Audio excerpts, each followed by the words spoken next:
So, hello and welcome back to another episode in the Wales adventures that me and my friend Luke are on. So, today we are filming, or I am filming, as I'm doing this episode on my own again. I'm filming inside a greenhouse, and if you have ever played a game called Stardew Valley, which is a very, very fantastic old school game, then this is a place that absolutely looks like this game. A Stardew Valley is like a farming game where you can build your own farm, and as you are building your farm, you're growing all sorts of crops and stuff. And in this greenhouse, there is, it looks like this. So there is like crops that are ready to be harvested. There's crops that are already dead that need to be taken out. There is more crops in more like already your growing stage, and then there is oh, that was on the other side. My favorite things. These ones in the corner. These ones are monk flowers, and they're tasting like mustard. They're actually very very good in salads and stuff, and they look very beautiful. They're just over. What can you say? What does it mean? Over there. Yeah. Um, with yellow and orange flowers.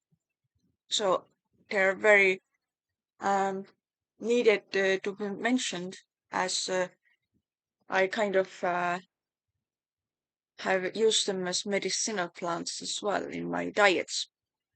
I feel like even a name monk flower can. I don't know where they got the name. But oh, I feel like some people probably have put them in the graveyards. But they're just super good and you can have them. You can really have them as idea creators in your head. So yeah, this is the place where we are filming today, and it's super good place. It's raining outside, and it's very nice to be in the midst of this wonderful living crops and and to also share with you a little bit of like new scenery, new scenery, and a bit more fresher scenery. So, to introduce myself, I am Helena and I am a world traveler. I'm also a bit of a monk myself, living in solitary places in seclusion and oftentimes also going into places where I don't know where I'm going, what I'm gonna do, what is life up to for me, and all of these other ideas that can come in the way of a world traveler. So this is me, and right now I'm staying in this eco village where it is called Lammas in my own language, as I am from Estonia. Lammas means a sheep, so we're basically staying in a sheep. It is me and my good friend Lou, who I'm traveling together with, and who I also introduced to you in the previous episode. So we are staying here. We are helping the family to do their gardening, to do permaculture, and we're working 3 days a week, which is pretty little, and we have a lot of free time. Um, so it's actually very very nice to stay here. It's very beautiful, very very beautiful. So what is the thing that I was thinking about when I came to this uh, greenhouse to do our next film was the actual idea because only yesterday I was sitting here and I was meditating with these plants as we were just, taking some signs of from old bottles.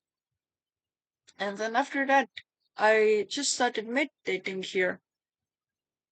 And because I was feeling pretty tired of humans and everything and anything at all, so I started meditating. And later on, I was feeling pretty inspired to actually write about what I was meditating, but without my knowledge or understanding that that was the content. So I feel like through my meditation, I was putting like a filter between them. It's usually when I'm doing my writings, then this is the content. This is the content that I want to talk about, and I do a lot of meditation. That's also another thing that I didn't mention. So anyway, this is the content that I want to write about, and then I want to usually very straightforward start writing about it and to create all sorts of concepts about it and around it. But this time, what I was feeling was that I put some filter around it, and this was like the content, but there was such a filter around it that I just started writing about it, and it felt very peaceful and very nice. Felt a lot different than to start writing about all of these complex ideas. But at the same time, when I came to the greenhouse, when I came back here today, and it's getting pretty enlightened here right now. So, uh, another aspect to apologize for, because I'm not the creator of the light, really. Um, so then I came back here, and I was looking at fruits and all of the things, and then I understood that what I was writing about came straight from here. And I feel like I've been eating a little bit too many potatoes for my thought flows to go in naturally quick way. So I feel like I got some cables somewhere a little bit differently wired right now, differently than normal. It's a bit sad actually. I wanted to wake up and do a video straight away, but I was feeling like doing it on my own. But Luke was there, so I just came here to do it for real.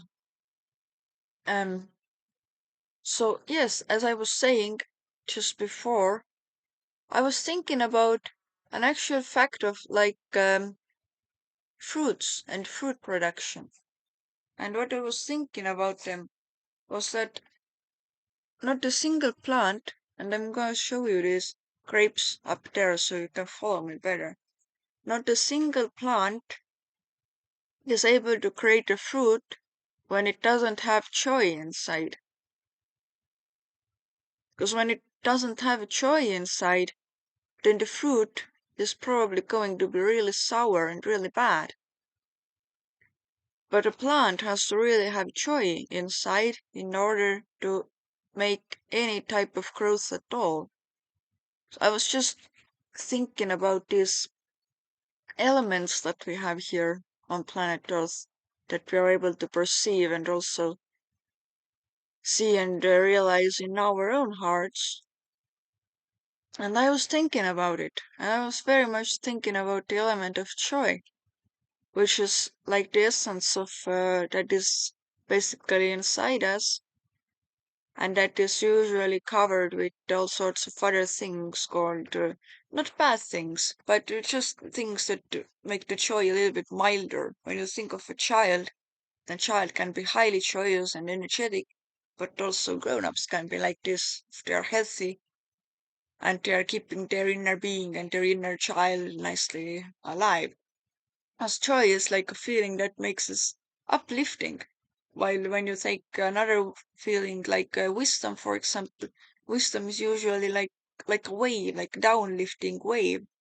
But when you take joy, this is the place where you get smiles, you get laughter, and because it's uplifting, it is the ultimate essence of like uplifting learning, which means that you can actually memorize things better, which means that when you're learning through joy, through actions, through experience, then you will remember these things, and you will also approach a thing called learning in a very different way, in a way that you like to learn, in a way that you like to keep yourself uplifted. And then at the same time, when you have this uplifting joy, then you also have these waves of like wisdom that help to calm and dilute it. And this is like also a base where lives the ether, which is the thing that is inside the universe and makes it all up and makes it alive. And there is rain coming to my computer right now, so I have to move it a little bit. Um, this is not fun at all. So I hope it is not raining here any longer. So I just put the thing on my lap now. Um, so yes, then we have the thing called ether, the ether that is in the universe. And this is what makes it all alive. This is also what the great spirit is made out of, that the great spirit is made out of, and how we can worship the earth where we are living and see its life, see its life movements. For example, there you can see that this particular plant wouldn't exist if there wasn't like ether in the business. Because ultimately, when we take a look at the plant, this plant looks like earth. It looks like just earth, you know. There's leaves, there's a stem there, there is a lot of fruit there, a lot of beautiful fruit that we've been eating, and that the family has been nicely growing. But ultimately, when you take a look at this plant, this is earth there. This is like super earth, and it's, you know, likes to climb and stuff. Very nice plant. Um, but when you think about it, like the four elements, for example, and I like to think about these things because it's another way to unite with the nature and to realize your own primordial nature in a more primordial way. Then I think that this is Earth, and Earth is something that is very sturdy and very strong. Has to be like this. And then Earth we can very well see. I can see my head is Earth, although I got like this mind flows of whatever material it is flowing around. This is Earth, this is wool, and some sheep was having this wool, and now I'm wearing it. So I just found it somewhere next to the trash bin, or in the charity bin, or the charity bin was so full that people would stuff next to it. So super fine, super fine. I'm actually super happy with the sweater. And this is Earth. This is all Earth. My nose is Earth. My eyes is Earth. But at the same time, we have other elements. For example, in my eyes, there's also water to keep it wet, to keep it, keep it, flowing. My eyeballs want to move. They want to move and to go to these directions as well. And then when you look into the eyes, you can also see the universe inside there. You can see that you can look into the eyes.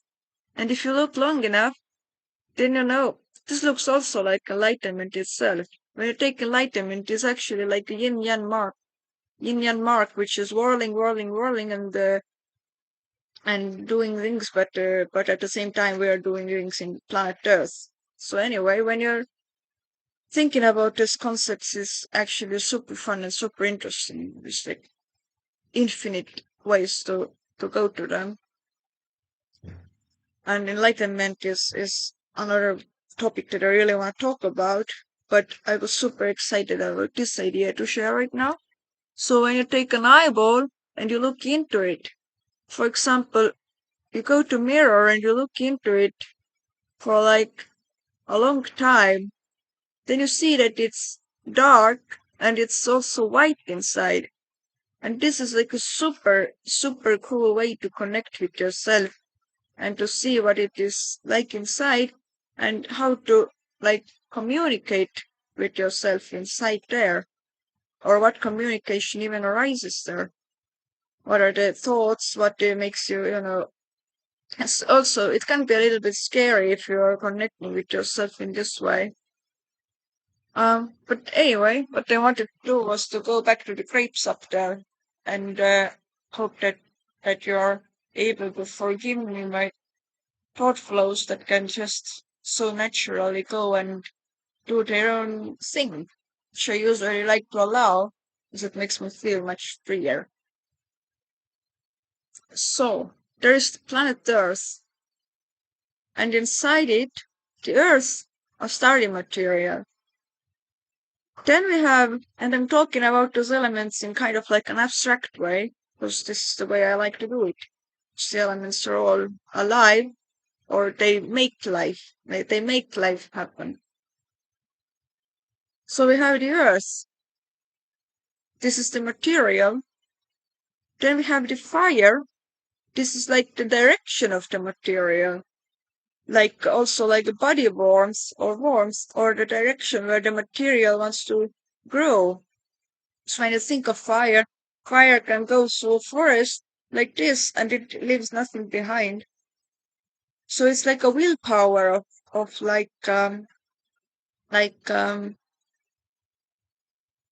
yeah, something like this. And then the fire, because I was already thinking about the water. Fire and water, they're making like a dance with each other, meaning that water is like the everlasting potential. When you think about fire, and the last thing I'm gonna say is it's all ether anyway, so the play of the elements is what makes the ether want to, happen at all. It's like the play of the elements that takes you to this joyful and nice place of ether. Um, so when you think about it, then fire is the thing that burns straight through. Then we have water. Water is like the thing that gives direction to the fire. And if you like, please think about it in abstract ways, because they all have forms, but in abstract ways, it is all much more differently understood. And you can, if you cannot go there straight away, I mean, for me, this is like open all the time, or mostly all the time. But if you cannot go there straight away, then just look at the plant. Look at the plant, look at the tree, look at anywhere where you are, look at nature and do it for a long time until you start to get it, until you start to grasp it. Uh, so there is water. Water is like potential. Water goes on the way of the least resistance. And when it is in a form, then inside us can also be like a fire, like a passion that makes us do something. This is also a thought of as fire. And ether is like the joyful doingness of like intelligence and all of these wonderful things that we have on planet Earth. Um, so when you think about it, then water is the thing that gives direction to the fire, that molds it in a way. You can take a look at the grapes and just see how they're molded plants, how their vines are going. while you're going, and the water is going through the stems into the place where they are at, and my computer is getting wet again. Super sad about it because I don't want it to break down. Just had my telephone breaking down, and it wasn't too fun at all. Got stuck under the seat in the car, and broke down just on our first day of adventures in Wales. So yeah, and then the final element that I wanted to talk about is wind. And inside, you don't see a lot of wind because we're in a closed area. We're in a closed area where the plants can grow in a more of like organized way. So you see that the vines can nicely climb, and they don't need to think about their survival in terms of wind that much. But wind or the air movement is like wind. Then wind is something that makes obstacles to the matter to grow, makes obstacles to the matter. And when it makes obstacles to the matter, then it gives the matter some sort of challenges. And when it has challenges, then it actually grows stronger and better and is better in their survival. So yeah, when you get like, trees in the wind, you're constantly in the wind. Then this is what makes when you look at it from the perspective of a form, this is what makes the form want to actually be a lot stronger, be a lot stronger, and grow in create itself strong, create itself strong.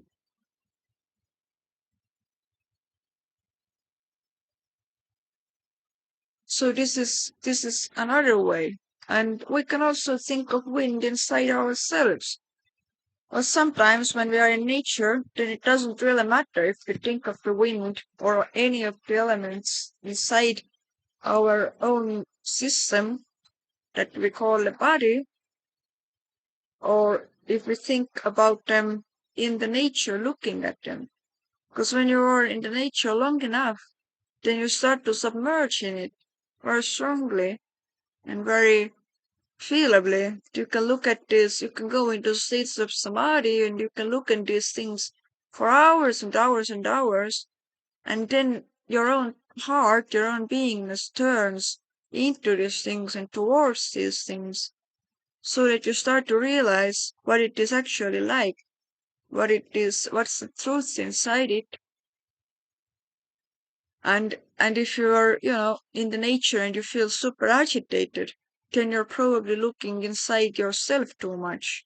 And you don't realize that you can also, go into meditation, just follow your breath, sit down under a tree somewhere, follow your breath, let yourself calm down, tell yourself that there's nothing to worry about, that there is nothing, absolutely nothing to worry about, and you can just start letting your thoughts go and dilute them somewhere around, somewhere totally away.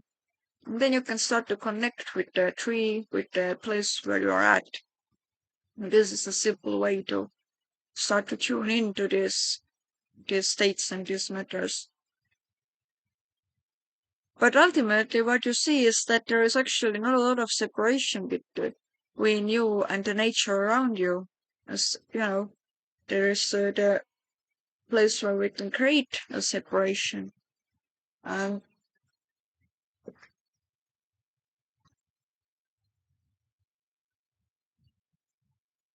but there's also the way that we can realize that we are all made out of exactly the same elements. And when we are made out of the same elements, this means that we don't need to separate ourselves and our minds, which can make the world very stressful. We don't need to separate ourselves from the nature And sometimes people even don't call themselves nature, which I find very, very funny and strange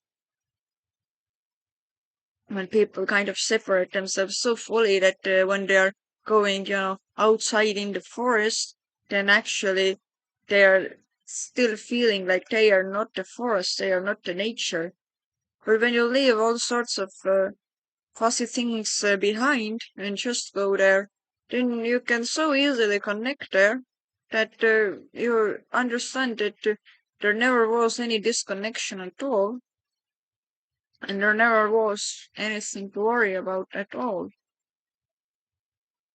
I'm, and this is very, very nice states, very, very nice states.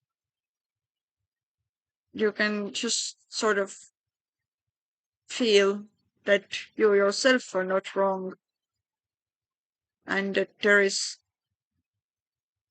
just still life on Earth. There's still life on Earth, and that there is simplicity that you didn't know of when you were in these places and areas which made you worry about such things and such things and another type of things. So this is why I like to stay in nature and also to find nature inside the cities. Um, because I feel like there's movement anywhere. There's movement literally anywhere. There's movement and there's structures and ways of how things are moving and going. And I've been living in cities also, going around being homeless and having nothing and except my bags and my 2 feet and my jolly being. And this is also very, very fun because then you start to connect with the city and super, super fantastic, especially at nighttime when you find yourself like a place to rest, to meditate, or to sleep a little bit. I mean, usually there's also super cool people to talk to. There's super cool people to talk to when you're in nighttime in the cities. Very, very fantastic companions. And but ultimately, when you find yourself a place to sleep, then what comes to mind is your survival instinct can go pretty high because you might start to think that, what if somebody comes and wants to murder me because it's nighttime and people keep on telling stories that there's murderers moving around in the nighttime. And when there's murderers moving around, and you have to just definitely be like safe and inside a structure, a building. And this is super funny. It is also the same stories that people say about hitchhikers that when you are hitchhiking then probably somebody will want to kidnap you or rape you or do something very ugly with you, but I never ever met anything like this, and I never ever really met a murderer. I mean, I met some funny guys, but usually they were also pretty kind and friendly, to be honest. I mean, you can meet funny guys at night, but if you're not the person who allows yourself to be murdered, then you don't really meet them. You only meet them for a second, and then it lose itself out. So anyway, when you're staying in the street at night, and then you see that even then you can have your survival instinct kicking in, and you just sort of are sitting there, you're thinking of what is appropriate, what is inappropriate, and what is wise action. For example, I usually have found like where I have like to stay has been usually a suggestion of other guys who are doing the same things, and just in front of a shop, I would usually even choose like some nice shop that I would like to support with my nighttime meditation. So I choose like some nice herbal medicine shop to stay in front of. Um, and then when I'm sitting there, then I know that I can, meditate, I can sleep, I can film a video, I can read a book, I can play a gong, I can do whatever I want. And if somebody feels inspired, they go by. Very often they just give me food.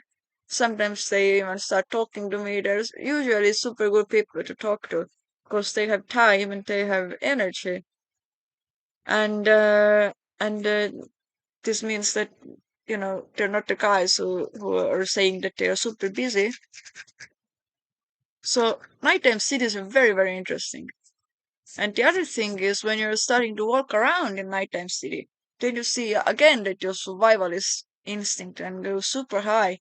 Because then you're starting to think about all of these people who can, come around the corner and be again some murderer who has a knife in the pocket. And then again, your survivalism instinct can go super duper high. And then you want to go back into your hole. But when you're walking on the streets and you see the holes, the holes of shops one after another, then you are seeing also these holes in a sense that they can be super dangerous and super scary places to sit in. But when you actually go there, then you're feeling super comfy. You just make yourself a bed there and you eat something and you have a super nice time. Sometimes I even see people doing like tarot cards readings or oracle readings there, or just, sleeping. They usually just wish them well that their night is safe and nice when I myself am not doing it.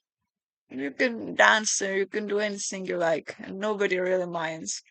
It's very nice. Nobody really minds what you're doing.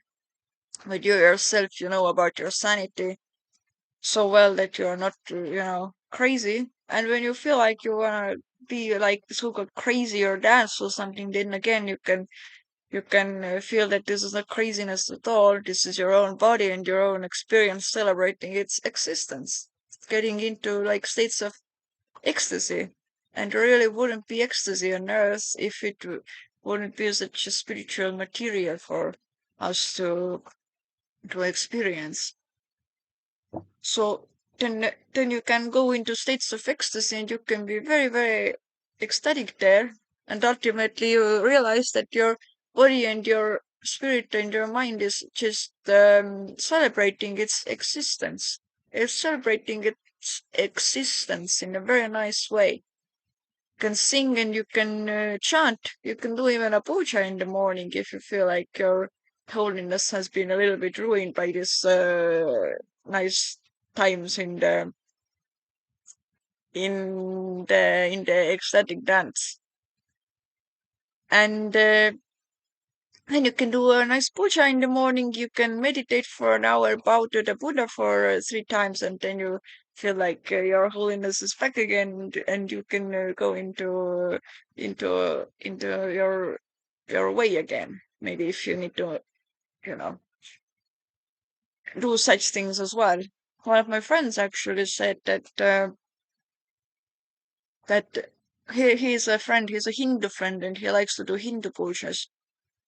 And he said that puja is everywhere. Puja is everywhere. I mean, he likes to offer bananas to Hanuman and also burn an incense. And he's a very, very good cook. So he does it every morning before he starts to create food. And his food is super good. Very, very super good and delicious. It's also a guy I'm making hats and gloves and things for. This is one of my biggest clients of handicraft right now. And he said that the puja is everywhere. And I feel like he's totally correct about it. Puja is it's like the holy act of ceremonies that the Buddhists and Hindus and all sorts of spiritual people are doing. And in monasteries, they do it usually every morning and every evening. It's very, very beautiful to sit there and meditate there. But anyway, he was saying that puja is something that is everywhere and anywhere. And I feel like he's totally correct about it because when we are in a state of our actual primordial spiritual being, then we are usually in the state of celebration all the time. We're in a state of celebrating the life, and in the state of celebrating the life, we are worshipping and we are seeing that it all is a puja. It's all a puja. It's all a big celebration. And the earth itself, it's so super sacred that we don't really want to do any filthy act on this planet. This is another thing that you're, for example, able to realize when you are getting enlightened, when you're realizing enlightenment. But later on, and I feel like I said a sentence that was actually disturbing me because I was in a different thought flow, and I was saying that you are not creating your own light. But this is actually something that I want to really counteract because I feel like you are creating your own light. 'Cause light is intelligence in life itself. At least in the Christian tradition, you can also see that God first created light, and then after that, everything else came. So when you are understanding your spiritual being highly enough, then you're understanding that you're a creator of your own light. For example, I'm talking here and I'm talking intelligent stuff. At least I hope so. At least I'm able to pronounce words which you're probably able to understand. If you're like a Neanderthal watching this, then you probably also can, tune into other things. Like a tone of my voice would be a place to, if you want to understand the basis of where intelligence comes from, then in these areas you only have to meditate and submerge with things in a way that you look inside and don't look at me, don't look at any other thing, but you only look inside. And then you can open your eyes sometimes, see what it's like outside, and then with the little eye open, it can last like 3 or 5 seconds, or even 1 second. Then you're fueling yourself again, then you're super high again, and then you go back into samadhi, into meditation, and you continue doing this self-realization thing that you're doing. So anyway, yes, we are all creating our own light. And when it's dark, then it's dark, and there's nothing inside. Then we can also create our own light.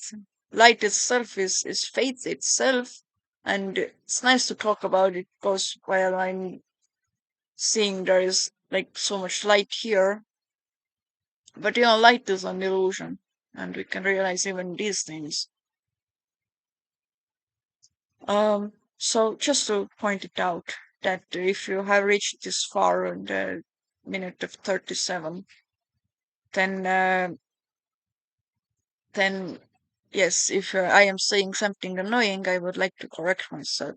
And if you there, you are the watcher or the listener of me, if you are seeing or hearing something that you don't really like or feel like is totally wrong and totally not correct at all, then I'm super duper happy if you are saying these things to me, and I can think about them and correct myself, and maybe not even think about them, but correct myself immediately when you are more correct than I am, because it's, after all, it's for the general good when we are doing these sharings. There's so many guys who are doing sharings in this medium that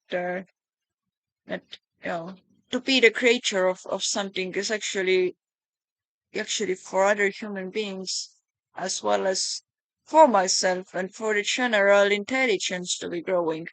For the general intelligence to be growing and understanding its nature and itself a lot better. So this is a way to do it. This is a way to understand the importance of such creations. And it can be super difficult to, get started doing these things. For example, when you have just had your realization somewhere and you don't know what to do, you don't know what to do in life and earth, that can be super difficult to figure out what to do and how to go about it, how to go about it really, and where to find like purposeful acts and such like. And I feel like it's such a big topic that I probably would like to make another video about it. Um, just gonna write it down even.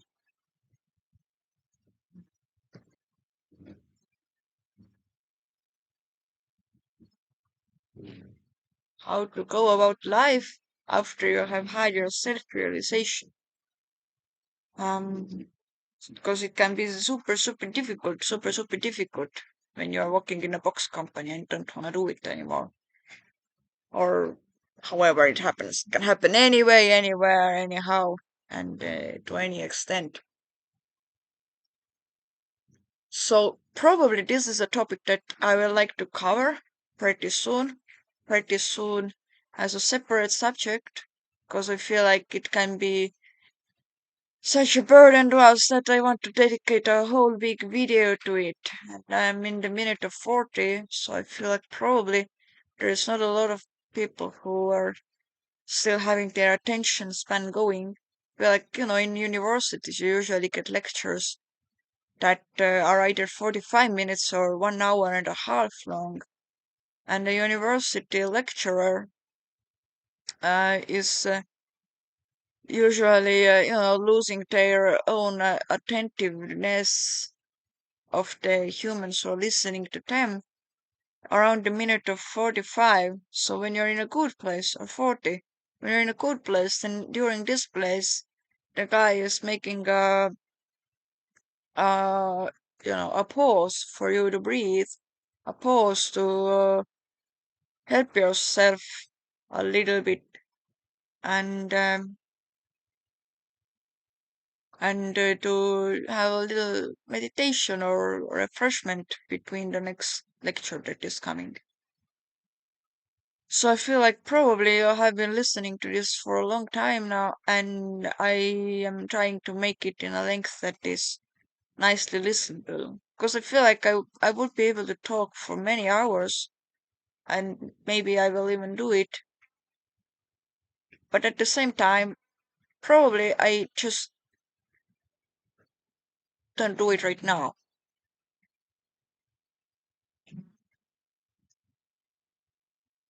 So I feel like I've been covering quite a lot of subjects. I talked about ether and the elements and your primordial spiritual being, and I talked about separation and non-separation, and they're all topics and subjects that can be opened on a more wider extent, and I can also do that. I can probably would be cool to make some sort of an order inside this place, as I'm staying in one place, one very safe place for like at least a week more. And this means that I can actually allow myself to talk about things in more ordered ways. I don't always have to go uh into the creation that happens when there's something strange happening and I get a sudden epiphany coming up. And then in this sudden epiphany, there is like the creation that is followed by this sudden epiphany. But when I do it in more ordered way, more orderly way, then I can make it like a little bit different. So these are the thoughts that I'm having right now. And I feel like I really hope that you got something out of it, that you were enjoying this talk and this exploration of another more spiritual aspects in our world, in our lives, that there's something that you can apply and take to your own life, into your own everyday life. And I mean, there's nothing else than everyday life anywhere at all, anyway at all. So, yes, just saying that hopefully you are okay. I also want to still thank everybody for supporting me who is doing this and for loving the stuff that I'm doing. So as always, I send a lot of well wishes on your way. Well wishes for your well-being, for your happiness, and for the benefit of all beings. And that's it. That's it. That's it basically. So goodbye.